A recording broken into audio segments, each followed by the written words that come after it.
everybody, welcome to the garage. I hope you're well, I hope you're happy, and I hope you'll spend some time with us here in the Court of Public Opinion.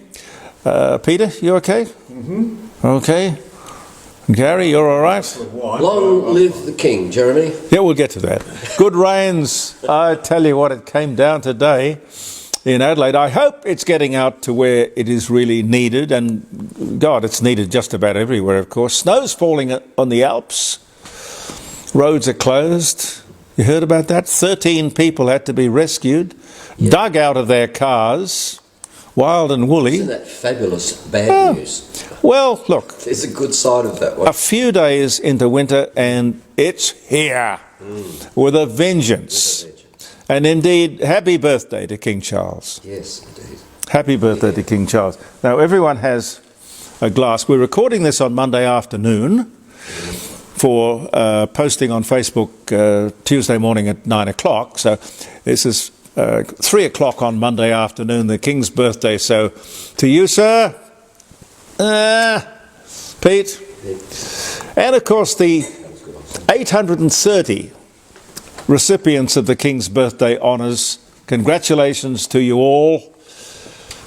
Oh, golly, showbiz.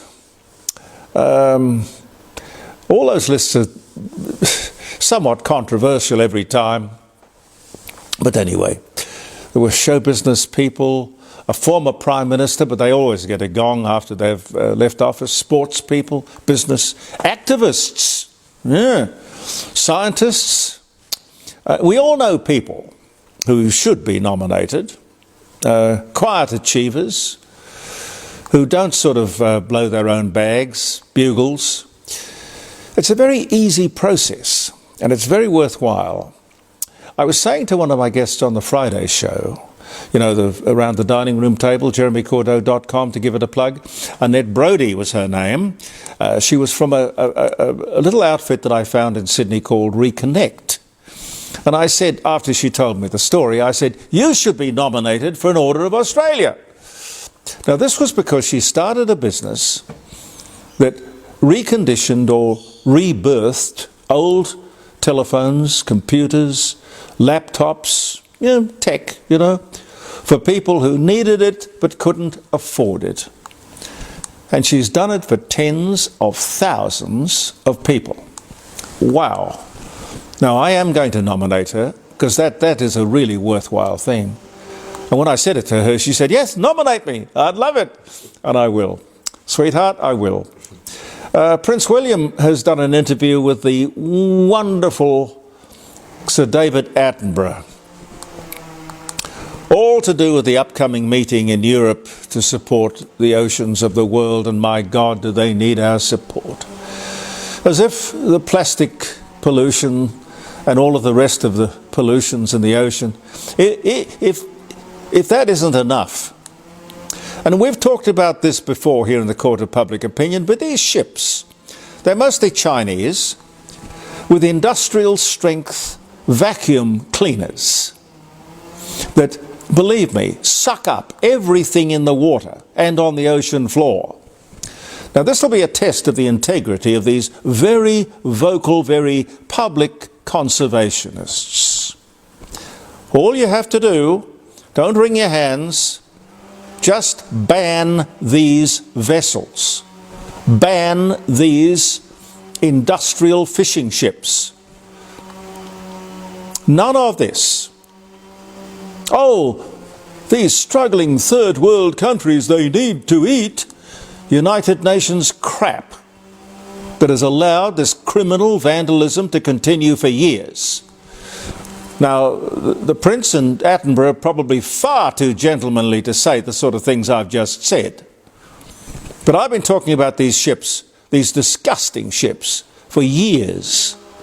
Nothing is ever done. Out of sight, out of mind. What else is around? Oh, our state budget handed down. I don't know why they hand down budgets. Why do they hand the budget down? Anyway, they handed a pile of papers down last week to us. We'll probably never get to read them in any detail. Probably no one will. Still, no attempt for these people to live within our means, or their means, $49 billion worth of debt. Cost of living, but no mention of the cause. The federal government's, the Labor government's renewables policy, because the cost of electricity is reflected in the cost of everything. Law and order is apparently the big thing in this budget. Health is going backwards. You know, they're funny. They won't... At the last election, because, we'll fix the ramping. Never mentioned. They don't want to talk about that. I remind you that we spent almost 5,000 hours being ramped at Adelaide hospitals last month. 5,000 hours. Can you imagine that in the back of an ambulance? Chris Picton, who's the minister, should get the sack. Ministerial responsibility. Now, it's not all his fault, but just look at him. I don't believe he's competent. Why is he there? Is it the factions? He hasn't and cannot, it would seem, deliver. It's that simple. Oh, and I love this. The head of the credit union on the news on Friday night said this. I love this. Straight-faced, straight to camera. That debt isn't an issue. The government can raise taxes and pay it off. What a stupid comment. Unutterably stupid. Just raise taxes and pay it off. It's a great socialist policy, isn't it? I don't understand the riots in Los Angeles. I don't. I really don't. Mostly illegal immigrants from Mexico. In fact, waving Mexican flags, screaming, "We are Mexican!" Well, with the flag and the patriotism, what's the problem? Go home. You are patriotic Mexicans. Don't burn cars, disrupt life in a foreign country, which you entered illegally. What is the point? If Mexico is so great, why aren't you there? Riot police and early yesterday the National Guard. It's the first time in, I think, 60 years that the National Guard has been brought out without being called for by the governor of the state involved. Regardless of what the media says, this is playing to the president's base. They'll love him for this. He was elected on the promise that he would deport illegals. And importantly, it's a diversion. It really is. Forget about Musk. This is the real issue. Let's look over here. This is the real issue. And he'll probably get away with it. I still don't know about Trump. But I'll show you something in a minute that is really interesting. Demonstrations, speaking of demonstrations here in Australia over the death of Kumanjai White, it's a sad story, young disabled Aboriginal man in an Alice Springs supermarket. A sad and avoidable event. Store security allegedly caught him shop stealing. I refuse to call it shoplifting. Call it for what it is, shop stealing. Openly putting items down the front of his shirt. A struggle ensued.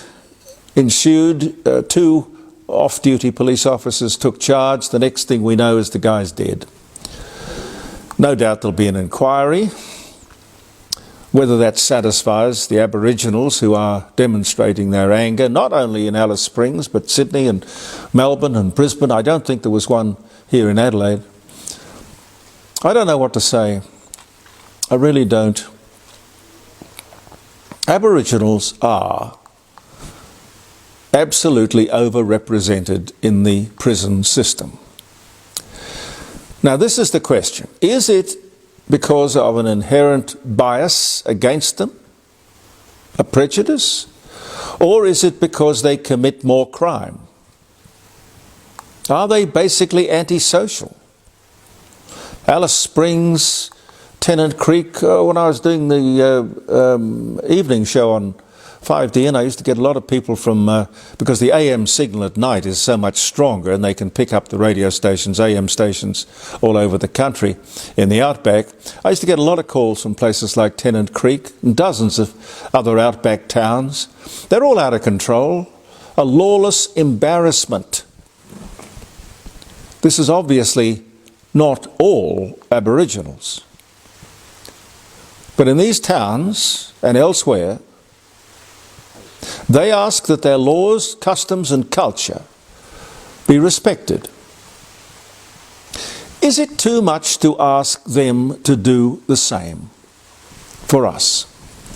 Mutual acceptance and respect.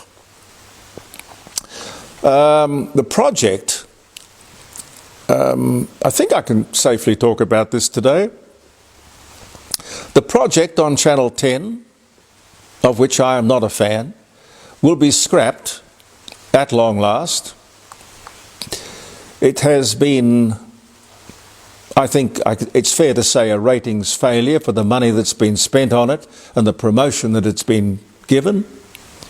But they've persevered with it. God, why? Why?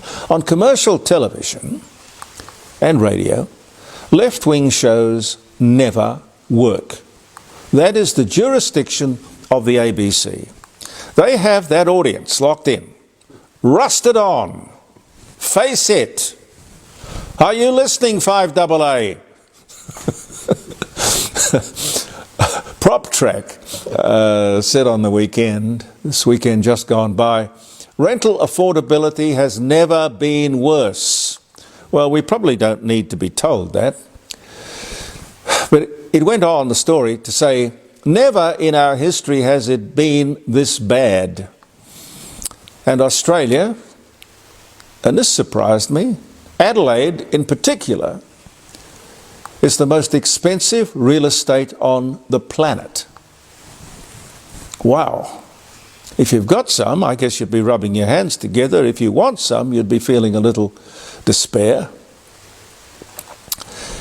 You probably won't see this in any other media, but the ship called the Morning Midas. You can probably Google it. The Morning Midas. It is a car transporter. It has caught fire in the Pacific with 3,000 electric cars on board. The ship has been abandoned, but is still afloat, drifting, smoking, flaming hulk that it is, a hazard to navigation, and yet another warning of the inherent danger of EVs. One event like this, I reckon, would be the equivalent to 12 months of Australia's emissions savings. Down the drain! So why do we bother? And that with the odd volcano? For heaven's sake. Oh, these people are so dumb and stupid. These idiots are saving the world one lithium-ion battery at a time. Not.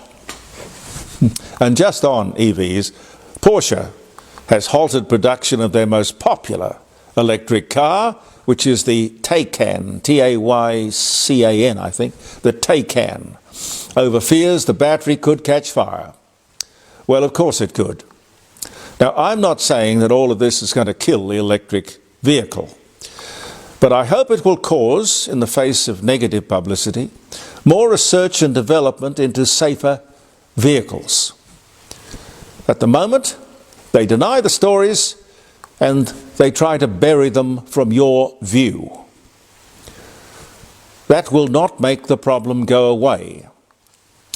But the time bomb aspect of EVs, together with the high cost of insurance, appalling resale value, lack of charging stations, and you've basically got a product on life support and in denial. Sorry, Maria. I say Maria because Maria rings the Friday program and she has 2 electric cars. I don't know, Maria, I don't know. Now, I've got to show you this. I've been sort of saving this up. I don't know what to make of it. You've got it there, have you, Pete? Yes. Yeah. Okay. I've got to show it to you. It's Donald Trump, a very young Donald Trump, with his mum, Mary Ann Trump. Under the old yellowing newspaper photo, Mary Ann is quoted, you can probably see it here, is quoted as saying, "Yes, he is an idiot with 0 common sense and no social skills, but he is my son." Now, I don't know the context of that comment or the photo, but she went on to say, "I just hope he never gets into politics. He'd be a disaster." Now, I make no comment apart from telling you it's amazing how these things in this... No, it's not only that, it's just that things will come back to haunt you 60, 70 years after the event. Louise sent me that. Dear, I don't know where you found that, but I take it, Louise, you are not a Trump fan. How long have you been sitting on that? I don't know. Now, it may not be very dignified, but it was a great soap opera moment. The amazing public spat played out in real time. The bromance between President Trump and Elon Musk is well and truly over. Sort of. Maybe. Musk dropped the A-bomb, which is Trump is in the Epstein files. He may as well have said, just said, the president is a paedophile. Now, Trump did not rise to the debate. He just ignored the comment completely. But, you know, like the tariffs, on, off, again, insulting each other 1 minute, patching it up the next. Oh yes, the president is in high dudgeon. He says that he will sell the red Tesla, which is still parked, well, it was on Sunday anyway, still parked in the White House driveway. Well, good luck with that, sir. Second-hand EVs don't sell very well. Not much demand. Maybe but it's got a flat battery. well, the presidential EV may be different. I don't know. Maybe it's got some collectible value. Yeah. We're here for the Rising Sun. Ladies and gentlemen, our sponsors, the Rising Sun at 60 Bridge Street at Kensington, 8333-0721. Grant and Jackie are your host and hostess, and they will take care of you as they take care of everyone. It's a very personal, because it's small. When I say it's small, I suppose there's the main dining room, but there are probably about 5 areas that you can use, some smaller than others, but great for a product launch or a function of some kind, romantic dinner for 2, candle lit, with the glow of an open fire right there. I think they've got 3 or 4 open fires. Regularly chosen as the best pub or inn in South Australia, built back in 1845. 1845. Probably has a ghost as well. We haven't talked about that. And also Elder Fine Art Gallery in Melbourne Street, North Adelaide. They've got 4 auctions a year. They've just concluded one. They're beautiful buildings in Melbourne Street, 106 and 110 Melbourne Street, North Adelaide. Talk to Jim or his lovely wife Helen on 08, if you're out of town, 8267, 2869. 8267-2869. They're inviting people with notable paintings or paintings that could be notable. You can check it out. You can talk to Jim and he'll give you a free appraisal. The second of the auctions for this year will be coming up in a couple of months. Jim Elder, Elder Fine Art. This is interesting. The Institute of Public Affairs. Now, Professor Plimer, a regular guest, in fact, we're lucky to have him every week on our Friday morning show around the dining room table, live streaming, jeremycordeaux.com, 9 to 12. We're very lucky to have him there most every Friday morning. He speaks very well of the Institute of Public Affairs. I know nothing about them, really. They're a think tank. But they've just released a survey which shows that 78% of those people surveyed say they like and support the Australian flag. Now, that is a huge slice of our population. Now, mind you, they didn't talk to everybody, but of the people surveyed, that's a very big survey. They also go on to say there should only be one flag. I found that interesting. No to the Aboriginal and the Torres Strait flags. Just one flag, one country, that survey showed. Well, there you go. With that mob in Canberra, it would seem that the majority simply don't matter.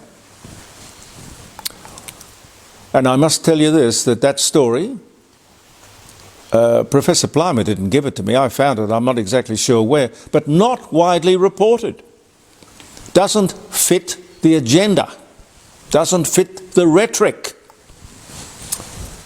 But that's partly why we do this posting on Facebook. And Andy Martin puts this show out on his... and I'm not sure how many podcasting platforms he's got, but there are quite a few of them. I'm sure you can Google it if you want to follow it up or pass it on to friends. And thank you for making this little thing that we do in the garage so popular. I had no idea, because we don't advertise it or promote it. It's just strictly word of mouth. Here's something that's pretty concerning. Also, you might not hear too much about this. It was out and about on the weekend a bit. 1 in 10 young children, some as young as 6, is on the NDIS.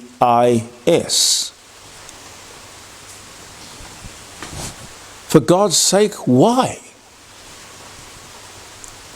Is there a mad scramble to get children onto the NDIS? This is out of control. Is it corrupt? I know it's a criminal waste of money. 772,000 people are currently on the NDIS. 72% of the latest inductees, if I can call them that, 72% are 15 or younger. Get them young. Wow. I think these people are on some kind of recruitment drive. It has been growing by up to 25% a year, the NDIS. Their pledge now is to keep growth to under 10%. Are you saying that the number of people with a disability is growing by 10% a year? That's not possible. That's crazy stuff. Are you just trying to get as many people onto welfare as possible? And then you've got the disability support pension. Don't talk about that too much. But does one replace the other? I don't think so. They run in tandem, don't they? According to Gravity Research in the United States, they did a survey of the major companies who have in recent years become really, surprisingly woke. Anyway, when questioned, 55% of these major companies said that they will be scaling back any planned celebration of Gay Pride Month.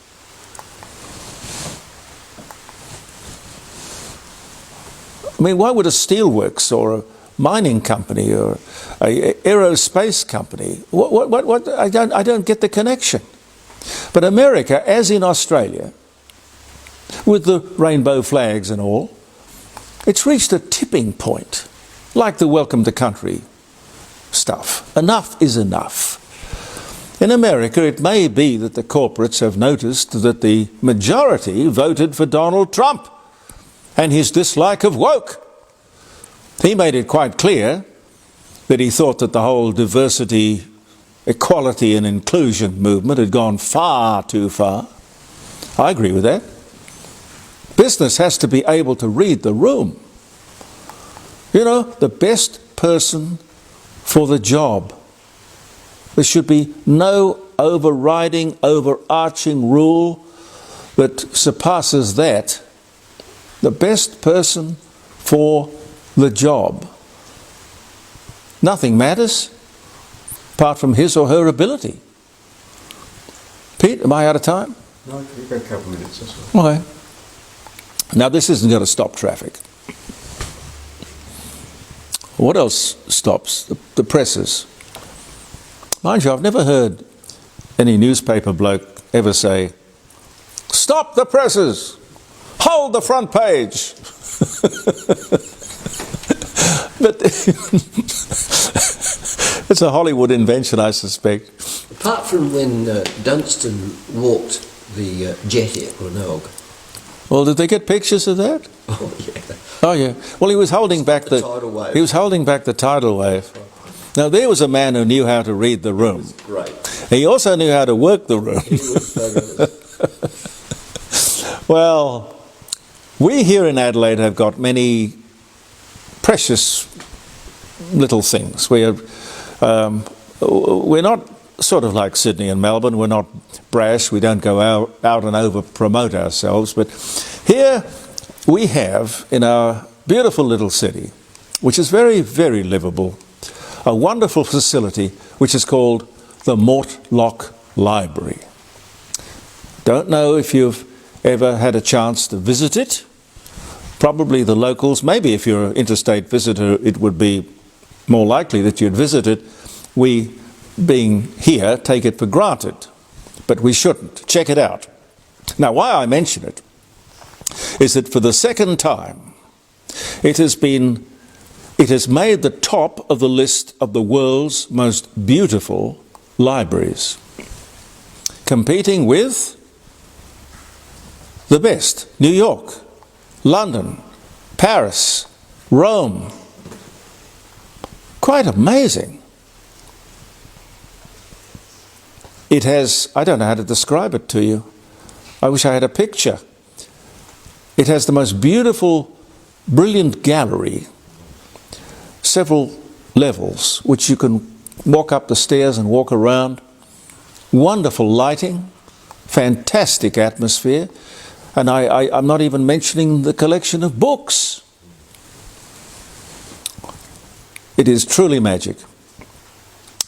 And I'll leave you with this. Congratulations to the kangaroo preservation people. Pete and I love animals.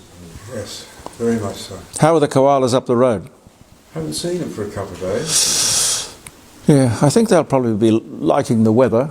It's. I might slip a photo in. A recent photo I took of the new baby. Yes, no, do that. The kangaroo preservation people, they have an excellent television promotion on at the moment. When I say excellent, there are aspects of it that are shocking, very moving. There's nothing violent about it, but the comment they make is that, if I can get the quote right, kangaroos are the victims of the greatest wildlife slaughter in the world. Can you think of another society in the world who would slaughter its national emblem? I can't. And and then eat it. Yeah.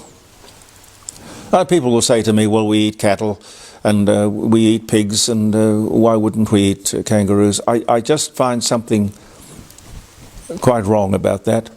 And I would like to say hi or thank you to those people who are racing around the south coast of New South Wales at the moment trying to free a humpback whale who has her flipper caught in some rope pulling some 50 metres behind her as she struggles to free herself, a buoy floating behind her.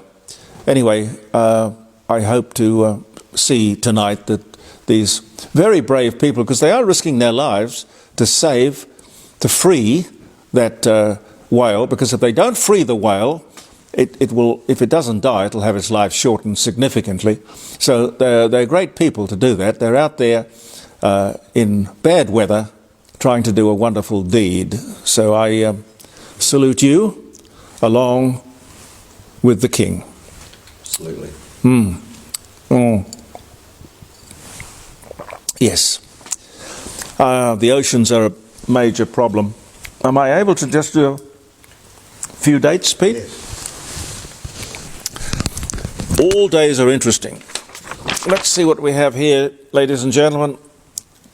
June 10, 1770. British explorer Captain James Cook is the first European to discover the Great Barrier Reef off Australia. 1770. And he ran aground. Yeah, that's right, I remember that. He ran aground on the coral, causing the ship to leak. And they put this great big sort of bandage under it. They later took it to be repaired, but it was touch and go. 1985, Coca-Cola announces they're bringing back their 99-year-old formula. Why the hell did you scrap it in the first place? It's amazing what these... It's the 12-year-old in the marketing department. That's what it is. Oh, we got this very successful formula which people love. Let's get rid of that and we'll modernise it. Yeah. Robert Thomas obtains an English patent for a rubber tyre on this day. 1846 was the year. Saab produces its first automobile. Now it's got here 1947, but I would have thought, Gary, it would have been earlier than that. No, that's correct, I think. That is correct. Well, they used to make aeroplanes as well. Yeah. Mrs. Clements of England markets the first paste-style mustard in a jar. Wow, 1720 was the year. Now, how would anyone have the presence of mind to write that down? June 10, Mrs. Clements of England markets mustard in a jar. Prince Philip, Duke of Edinburgh and consort to Great Britain's Queen Elizabeth II, was born in Greece, died 2021, born this day in 1921. A good life, well lived, sir. The first American log cabin at Fort Christina at Wilmington in Delaware. 1639. That is a log cabin that you and I would like to look at. I would, yes. I don't know if it's still there. Sammy Davis Jr. covers The Candyman by Anthony Newley and Leslie Bricusse from the film Willy Wonka and the Chocolate Factory, goes to #1. They say it's his biggest song, but I think Mr. Bojangles was his best song. 1972 that was. Judy Garland, American actress, Wizard of Oz, Meet Me in St. Louis, Easter Parade, Over the Rainbow. Born in Grand Rapids, Minnesota. Died in 1969, but born this day in 1922. Great American actor Spencer Tracy. Woman of the Year, Father of the Bride. What's that other one he did? Guess Who's Coming to Dinner? He dies at just 67, in 1967. Benjamin Franklin tests the lighting conductor with his kite flying experiment. He was a great inventor, Benjamin Franklin, and a diplomat. 1752. He was America's first ambassador to Paris. And boy, in Paris, did he have fun. Patent for the window envelope was granted to H.F. Callan on this day in 1902. I hate those window envelopes because they're always bills. Indeed. It's always a bill. Never a greeting. No. Hello. No. And the wonderful Ray Charles, American singer, pianist who pioneered soul music, Georgia on My Mind, Hit the Road Jack, dies at 72. But his this is not right. I mean, he died on this day in 2004, yes. But his best album, his very best album, was called Ray Charles Sings the Modern Sounds of Country and Western Music. And he did a whole lot of Hank Williams songs, opened up a market for country music that had never been there before. I don't remember the year, but it would have been in the sort of late 60s, early 70s. We've got to go. Thank you so much for being with us in the Court of Public Opinion. We'll see you on Friday, 9 through 12, jeremycordeaux.com, around the dining room table. Lots of interesting guests. Thank you, guys. Bye for now. Bye for now. Bless you. Believe in yourself. And thank you for viewing the Court of Public Opinion.